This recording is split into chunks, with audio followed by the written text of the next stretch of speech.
Shalom, salam sejahtera, Om Swastiastu, Namo Buddhaya, salam kebajikan, Rahayu. Perkenalkan saya Roy Dedi Ansarika dengan NEDN 0111057804. Saya adalah dosen di program studi Sarjana Manajemen Fakultas Ekonomi Universitas Prima Indonesia Medan. Video pembelajaran ini saya buat sebagai bagian dari kewajiban pemenuhan syarat sertifikasi dosen, sekaligus sebagai media pembelajaran yang dapat membantu mahasiswa di dalam memahami materi secara lebih interaktif dan mendalam. Sebagai dosen tetap di program studi Sarjana Manajemen Fakultas Ekonomi Universitas Prima Indonesia Medan, saya diberikan kepercayaan untuk mengampu mata kuliah Ekonomi Bisnis Internasional dengan kode mata kuliah MJM 602037. Mata kuliah Ekonomi Bisnis Internasional dirancang untuk memberikan pemahaman tentang dinamika dan praktik bisnis dalam konteks global. Pada mata kuliah ini, mahasiswa akan diberikan beberapa topik pembelajaran seperti pengertian dan ruang lingkup bisnis internasional serta perbedaannya dengan bisnis domestik. Analisis faktor-faktor pendorong bisnis internasional yang muncul sebagai konsekuensi dari globalisasi, tantangan dalam bisnis internasional, peranan teknologi informasi dan komunikasi, aspek strategis ditinjau melalui materi manajemen pemasaran internasional dan manajemen strategis global yang berorientasi pada keunggulan yang kompetitif. Mahasiswa juga akan diperlengkapi dengan pemahaman aspek etika dan profesionalisme dalam praktik bisnis lintas negara, perbandingan nilai etika di berbagai konteks budaya, serta model pengambilan keputusan etis. Dengan pendekatan interaktif dan berbasis studi kasus pada perekonomian dan bisnis global, mata kuliah ini membekali mahasiswa dengan pengetahuan dan keterampilan yang sangat diperlukan untuk menjadi pelaku bisnis yang berkompeten, beretika, dan siap bersaing pada tingkat internasional. Selanjutnya, CPMK dari mata kuliah ini adalah 1. Mampu mengidentifikasi pengertian dan ruang lingkup bisnis internasional serta perbedaannya dengan bisnis. 2. Menguasai pengetahuan dan metode aplikasi etika bisnis organisasi lokal, nasional, dan global. Yang ketiga, mampu menganalisis peran teknologi dan komunikasi dalam mendorong perluasan bisnis internasional.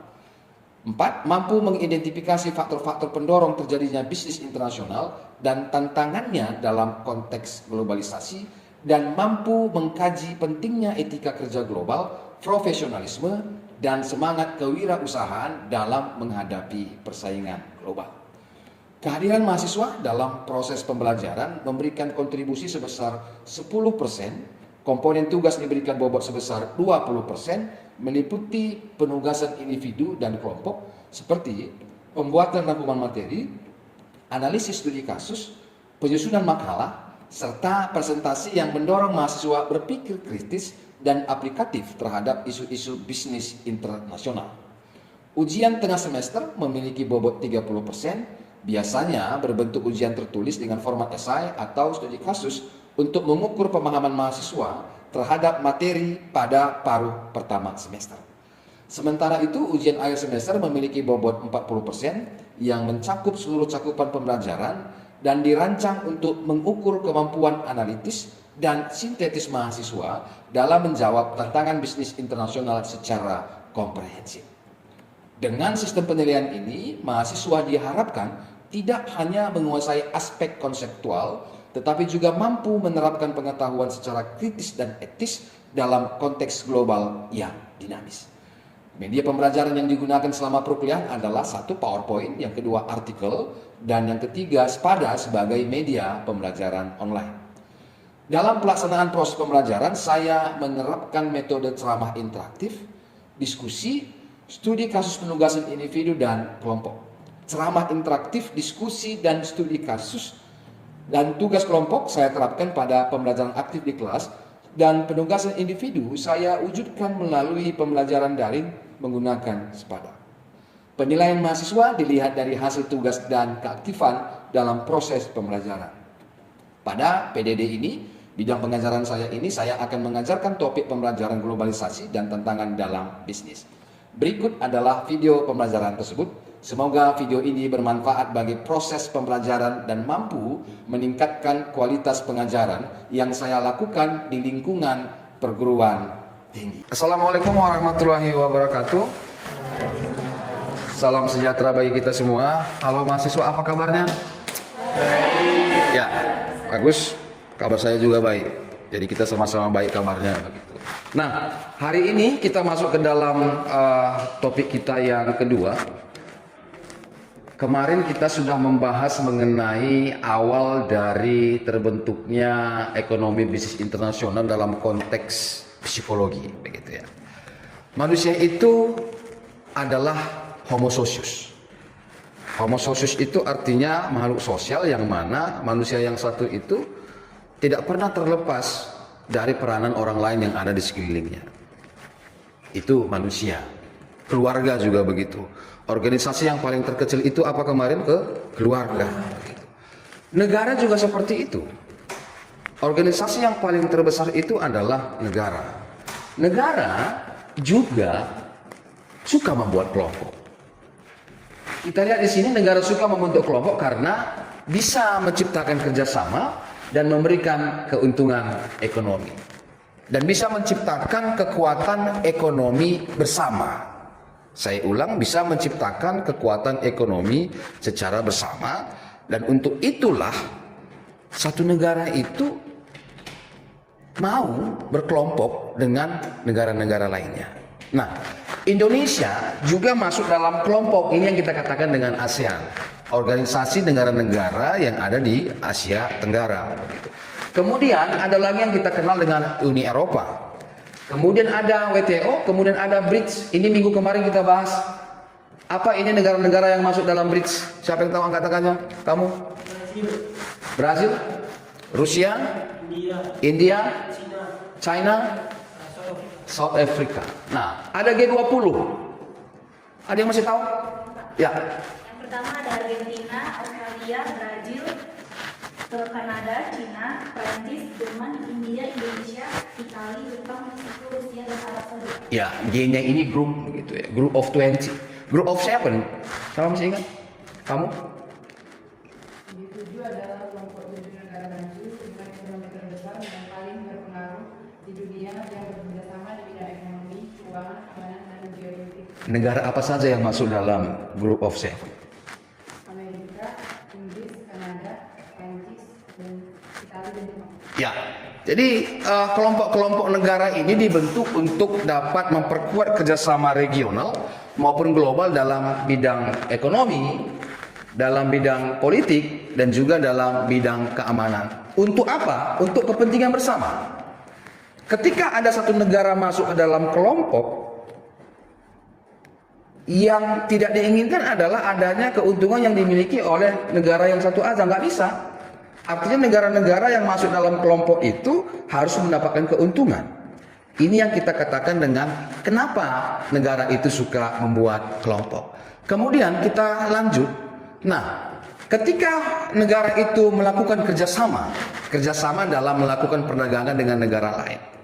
Kenapa? Apa alasannya? Bisa kita lihat di sini adanya perbedaan sumber daya alam dan keunggulan komparatif. Ada yang negara lain tidak ada sumber daya alam yang kita miliki, tapi tidak dimiliki oleh negara lain.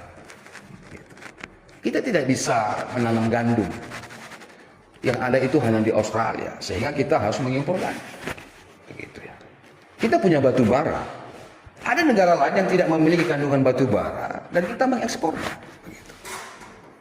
Kemudian ada memenuhi kebutuhan yang tidak bisa diproduksi sendiri. Kemudian meningkatkan hubungan diplomatik dan kerjasama internasional. Jadi meningkatkan hubungan diplomatik dengan negara lain juga bisa dilakukan dengan cara melakukan proses perdagangan. Kita lanjut. Nah, ini topik kita hari ini. Globalisasi adalah proses menyatunya berbagai negara dalam sistem dunia melalui keterkaitan ekonomi, budaya, informasi, teknologi, dan politik secara lintas batas negara. Seorang pengamat ekonomi, Thomas L. Friedman, mengatakan bahwa globalisasi adalah integrasi pasar, ya, sistem transportasi dan komunikasi yang tidak terelakkan dalam skala yang belum pernah terjadi sebelumnya. Ini globalisasi. Globalisasi bagi adik-adik saya semuanya, globalisasi masuk lewat adanya produk. Kalau Anda yang punya gadget iPhone, Android, itu adalah salah satu globalisasi yang masuk ke negara kita, begitu ya. Dari produk.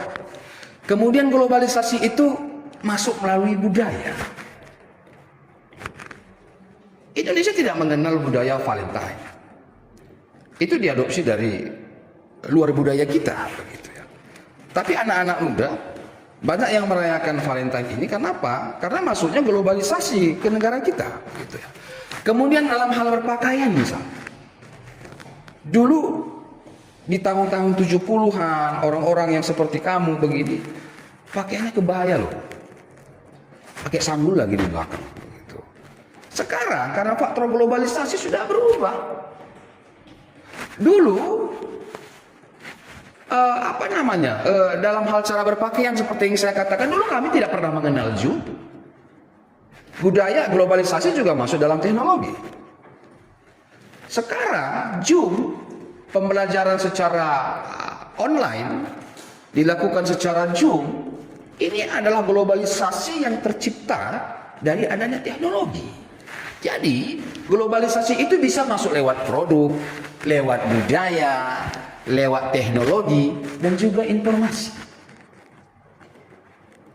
YouTube kah, TikTok kah, Facebook kah, ini kan budaya. Ini kan ini adalah globalisasi yang memiliki keterkaitan dari informasi. Begitu. Nah, cepatnya perubahan bisnis global adalah kondisi di mana dunia usaha mengalami perubahan yang sangat cepat dan dinamis akibat pengaruh globalisasi, teknologi, dan perubahan pasar. Nah, sekarang kita masuk ke dalam 3C. George R. Terry, seorang pengamat ekonomi, mengatakan bahwa sekarang dunia masuk dalam tatanan 3C. Yang pertama adalah change. Yang kedua adalah competition. Yang ketiga adalah customer. Cek. Dunia sudah berubah. Globalisasi membuat budaya dunia semakin menyatu, tapi juga membuat budaya lokal perlahan bergeser. Pertanyaannya adalah, bagaimana kita tetap terbuka terhadap globalisasi, namun kita tidak kehilangan jati diri? Ini pertanyaan bagi kita semua. Siapa yang bisa menjawab? Angkat tangannya. Silakan. Globalisasi itu bukan ancaman, Pak, tapi bisa dilihat sebagai peluang. Yang penting itu adalah sikap yang selektif dan sadar akan jati diri. Jadi kita mengambil manfaatnya, kita tetap bisa jati diri untuk berbangsanya. Jadi kalau kita sangat kuat identitasnya, kita bisa ke dunia, tapi kita tidak lagi diri sendiri. Siapa nama kamu? Catherine. Teman kita Catherine mengatakan globalisasi itu nggak masalah. Yang penting kita tidak kehilangan jati diri. Mencintai produk lokal bukan berarti menolak adanya produk asing. Begitu. Kita bisa masuk ke dalam globalisasi informasi seperti YouTube, TikTok, tetapi kita bisa membuat konten tentang budaya dan bahasa. Kita bisa menggunakan teknologi itu dengan membranding tentang budaya lokal dan bahasa kita sendiri sebagai jati diri bangsa kita. Terima kasih. Kemudian kita lanjutkan. Globalisasi itu adalah peluang dan juga sekaligus tantangan. Bisnis yang bisa beradaptasi, berinovasi, dan menjaga identitas lokal dapat lebih mudah berkembang dalam arus global. Nah, ini intinya tantangan utama apa yang kita dapatkan di dalam melakukan ekonomi bisnis internasional. Adik-adik saya sekalian, setiap negara itu memiliki ciri khas. Melakukan bisnis lintas negara, ekonomi bisnis internasional, tidak seperti melakukan bisnis lintas kota. Siantar dan Dolok Sanggul, nah, ini bisa aja gampang begitu. Tetapi Indonesia dengan India, Indonesia dengan Malaysia, ini berbeda, begitu ya. Setiap negara itu memiliki ciri khas.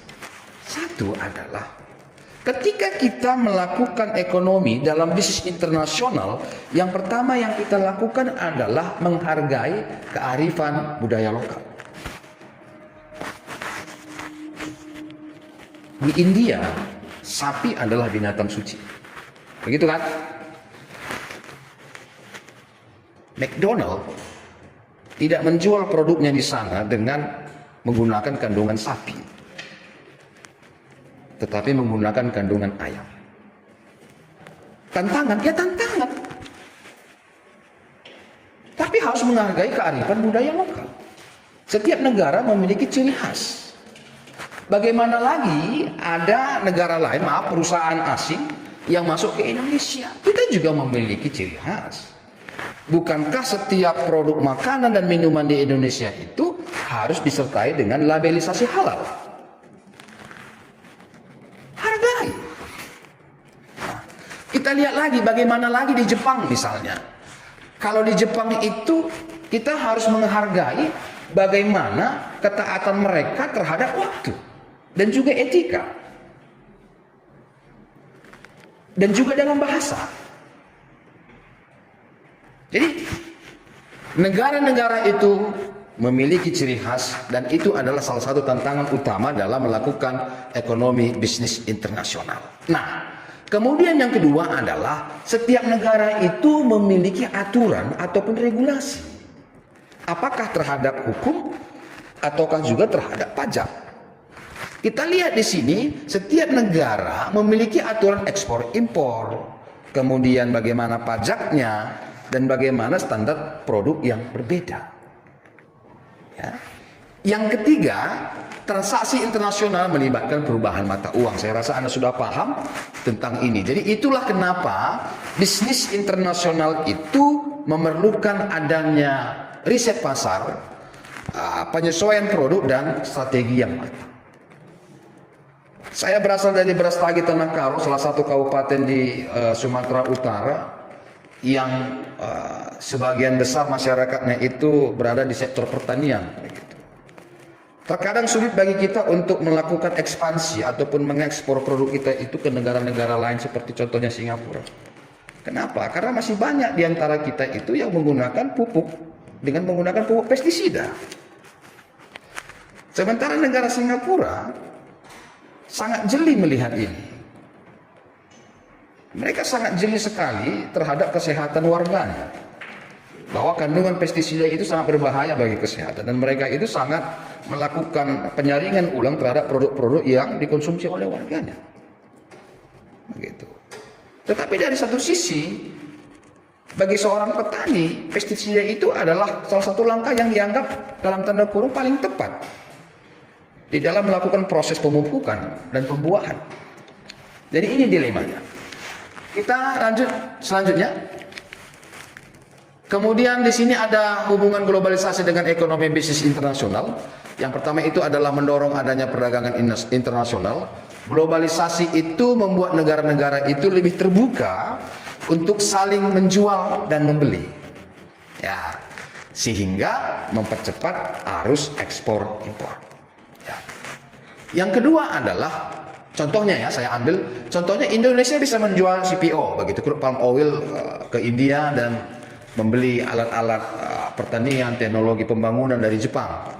Kemudian yang kedua adalah memperluas pasar bisnisnya. Bagi Anda pelaku startup di Indonesia, saya ambil contohnya, ada contoh Erigo. Ini berasal dari Jakarta, Indonesia. Mereka fokus pada produk sweater, begitu ya, hoodie, kaos, jaket dan topi. Mereka menjual barangnya itu di platform Amazon.com. Kemudian menjualnya di Shopee dan TikTok Shop Global begitu. Prestasi mereka apa? Pernah ikut New York Fashion Week tahun 2021 dan 2022. Nah, dan ini mempromosikan produknya lewat seleb dan influencer global. Jadi, hubungan globalisasi mendorong perdagangan internasional, kemudian memperluas pasar bisnis. Nah, ini yang sekarang lagi tren. Bagi Anda para pelaku usaha, khususnya bagi Anda generasi muda, startup begitu, memperluas pasar bisnis yang seperti dilakukan oleh Erigo ini bisa memberikan inspirasi bagi kita semuanya. Begitu ya. Ya, mereka menjual di Amazon.com. Kemudian mereka menjual juga di Shopee, kemudian di TikTok. Kemudian prestasi mereka apa? Ikut New York Fashion. Tidak sembarangan produk yang bisa tampil di New York Fashion begitu. Dan mempromosikan produknya lewat seleb dan influencer global. Ya, kita lanjut. Nah, dampak positif globalisasi terhadap bisnis memiliki beberapa hal. Yang pertama itu adalah akses pasar global. Bisnis lokal bisa menjual produk ke luar negeri. Bisnis lokal bisa menjual produk ke luar negeri. Batik diekspor ke Eropa. Yang seperti dipakai teman kita ini itu batik. Bisa diekspor ke Eropa. Batik juga memiliki modifikasi. Sekarang anak-anak muda sudah banyak yang memakai batik begitu karena tampilan dari batik itu sudah berubah. Kalau dulu banyak anak-anak muda yang tidak mau pakai batik karena lebih tua dari ayahnya mungkin begitu. Tetapi sekarang batik itu sudah menyerupai generasinya dan sudah bisa diekspor ke luar negeri begitu. Kemudian masuknya investasi asing, ya Google dan Tesla, ya investasi di Indonesia. Kemudian ada kolaborasi internasional. Ini ada beberapa, ada 6. Ada 1, 2, 3, 4, 5, 6 dan yang terakhir ini adalah kolaborasi internasional. Adanya peluang kerjasama global meningkat. Contohnya itu adalah startup Indonesia kolaborasi dengan fintech Singapura. Nah, ini adalah dampak positif. Kemudian ada lagi yang disebut dengan dampak negatif dan ada yang disebut dengan dampak negatif. Dampak negatif globalisasi terhadap bisnis yang pertama itu adalah persaingan semakin ketat. Kita lihat di sini. UMKM lokal sulit bersaing dengan produk asing yang menjual produknya dengan harga yang murah. Ya. Kemudian yang kedua, ketergantungan global. Krisis di luar negeri berdampak ke bisnis lokal. Jangan kita katakan itu nggak ada pengaruhnya Pak perang Rusia dan Ukraina. Nggak ada Pak pengaruhnya antara perang Israel dengan Iran. Itu memiliki dampak ekonomi yang cukup krusial bagi perekonomian Indonesia. Kemudian ada eksploitasi tenaga kerja. Ya, demi efisiensi buruh dibayaran dari negara berkembang dan kita bisa ambil contohnya pabrik luar negeri, ya upahnya rendah dan tanpa jaminan. Dan ini yang sering terjadi. Hilangnya identitas budaya, ya budaya bisnis asing lebih mendominasi. Contohnya makanan cepat saji menggeser kuliner lokal. Dan yang terakhir, tergerusnya pasar tradisional, e-commerce menguasai pasar dan warung kecil kalah saing dengan marketplace online. Baik, sampai di sini ada yang bertanya? Silahkan berikan saya pertanyaan. Ada yang bertanya? Silahkan. Globalisasi itu membuat budayanya semakin mencakup. Tapi juga membuat budaya lokal perlahan bergeser. Ya. Jadi yang menjadi pertanyaan saya, bagaimana sih tetap terbuka terhadap budaya asing masuk dalam globalisasi tanpa kehilangan identitas sendiri? Ya. Tadi sudah ada pertanyaan yang mirip-mirip ke situ ya. Tapi kita ulang lagi karena teman kita, siapa nama kamu? Memperlebar skopnya begitu. Bagaimana cara kita tetap mempertahankan jati diri begitu ya, tanpa ketika kita masuk ke dalam globalisasi tapi kita tidak kehilangan jati diri, begitu ya adik-adik. Saya katakan begini, mencintai produk lokal bukan berarti anti terhadap produk dari luar, itu yang pertama. Tidak ada kekuatan yang bisa menghalangi ataupun menghadang masuknya globalisasi. Tidak ada. Globalisasi itu harus digandeng. Dan kita harus jadikan itu sebagai satu kekuatan di dalam mendapatkan ataupun menjalankan satu keinginan untuk dapat memenangkan persaingan. Jadi kalau untuk ingin memenangkan persaingan Alder, tetapi kamu tidak mau masuk dalam globalisasi, kamu akan dikalahkan oleh situasi itu. Jadi seperti yang saya katakan tadi, Cobalah masuk ke dalam globalisasi, masuk dalam teknologi. Tapi kita tidak kehilangan jati diri dengan catatan begini. Ketika kita masuk ke dalam globalisasi dan kita membuat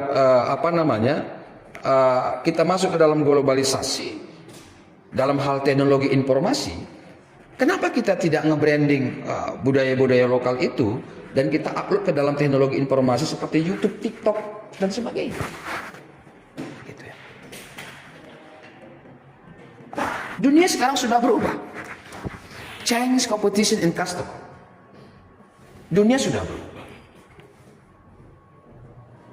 Pasar tradisional, pasar offline, sekarang sudah mulai tergerus oleh hadirnya pasar dalam orientasi online. Nggak apa-apa saya sebutkan aja mereknya, begitu, Shopee kah, Lazada kah, TikTok kah, dan sebagainya. Kalian bisa lihat pasar Petisah, begitu. Ramayana bagaimana? Matahari juga seperti itu. Orang lebih suka berbelanja melalui sistem online, tidak perlu diribetkan oleh banyaknya waktu yang terbuang. Ini dunia sudah berubah. Kemudian adanya persaingan. Indomaret dengan Alfamart aja bersaing. Di mana ada Alfamart, di situ ada Indomaret kadang-kadang. Dan yang sekarang adalah customer. Customer itu yang menentukan satu produk itu masih eksis atau tidak. Kenapa spidol ini masih ada? Karena masih ada customernya dia. Kenapa makanan itu masih ada? Makanan yang dijual itu masih ada? Karena masih ada customernya. Kenapa sabun itu masih ada? Karena masih ada konsumennya. Apakah ada produk yang sudah hilang karena ditinggalkan oleh konsumennya? Banyak. Jadi ini yang kita katakan, aspek globalisasi itu meliputi change, meliputi competition, dan meliputi customer. Change, competition, and customer. Baik, terima kasih pertanyaannya, kita lanjut. Nah, kemudian ada yang disebut dengan karakteristik bisnis internasional dalam konteks globalisasi. Yang pertama adalah adanya transaksi lebih yang dilakukan oleh dua negara. Kemudian aktivitas yang dilakukan itu adalah ekspor import, FDI, franchise lisensi, dan joint venture. Kemudian menggunakan mata uang yang berbeda, dan yang kelima ada faktor budaya. Baik, sampai di sini saya rasa pertemuan kita. Tugas sudah saya upload di Sepada. Tugas itu saya buka nanti di jam 5 sore dan batas pengumpulan itu 3 hari. Ada beberapa poin yang Anda harus diskusikan. Ini tugas kelompok seperti biasa. Anda membuat kelompoknya sendiri-sendiri. Anda membuat kelompoknya. Satu kelompok itu ada 5 orang. Jadi saya rasa kita ada 4 atau 5 kelompok begitu. Ada 2 pertanyaan yang Anda harus cari jawabannya berdasarkan diskusi. Baik, kalau memang tidak ada yang bertanya, kita ketemu minggu depan. Assalamualaikum warahmatullahi wabarakatuh. Salam sejahtera bagi kita semua.